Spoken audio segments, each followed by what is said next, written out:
Hello guys, ഞാനിപ്പോൾ ഉള്ളത് Kochuveli railway സ്റ്റേഷനിൽ. അവിടെ നിന്ന് ട്രെയിൻ കയറായിരിക്കണം കേട്ടോ.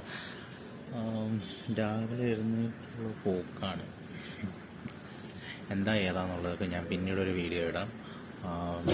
രാവിലെ എഴുന്നേറ്റ് മെനക്കെട്ട് വന്നിരിക്കുന്നു 9 മണിക്ക് ട്രെയിന്. ട്രെയിനിൽ വലിയ ആളൊന്നുമില്ല, അതുകൊണ്ട് ഞാൻ ധൈര്യമായിട്ട് ഇങ്ങനെ കത്തിച്ച് പറഞ്ഞുകൊണ്ടിരിക്കുക. കണ്ട, ഇത് കുറേ നേരമായിട്ട് ഇപ്പോൾ 8:30 ആയിട്ടുണ്ട്. ട്രെയിനിലാളൊന്നും കയറിയിട്ടില്ല. അപ്പോൾ കുറച്ച് കഴിയുമ്പോഴത്തേക്ക് ആൾ കൂടുമായിരിക്കും. അപ്പോൾ ഞാൻ പോയിട്ട് കുറച്ചുള്ള വീഡിയോസും കാര്യങ്ങളൊക്കെ ഞാൻ പിന്നീട് എന്തിനാണ് പോകുന്നത്, ഇപ്പോൾ ഈ ഒരു പോക്ക് പോയിട്ട് എന്താണ് എനിക്കുള്ള കാര്യം എന്നുള്ളതൊക്കെ ഞാൻ അടുത്തൊരു വീഡിയോയിൽ ഞാൻ പറയാം. അപ്പോൾ ഇപ്പോൾ പോയിട്ട് വരാം കേട്ടോ. എന്നാലും വെറുതെ കറങ്ങാൻ പോകണമെന്നല്ല കേട്ടോ, ഒരാവശ്യം ട്രെയിൻ എടുത്തില്ല. ഉടനെ എടുത്ത് കൂടുതൽ വീഡിയോസിനായിട്ട് വെയിറ്റ് ചെയ്യാം കേട്ടോ.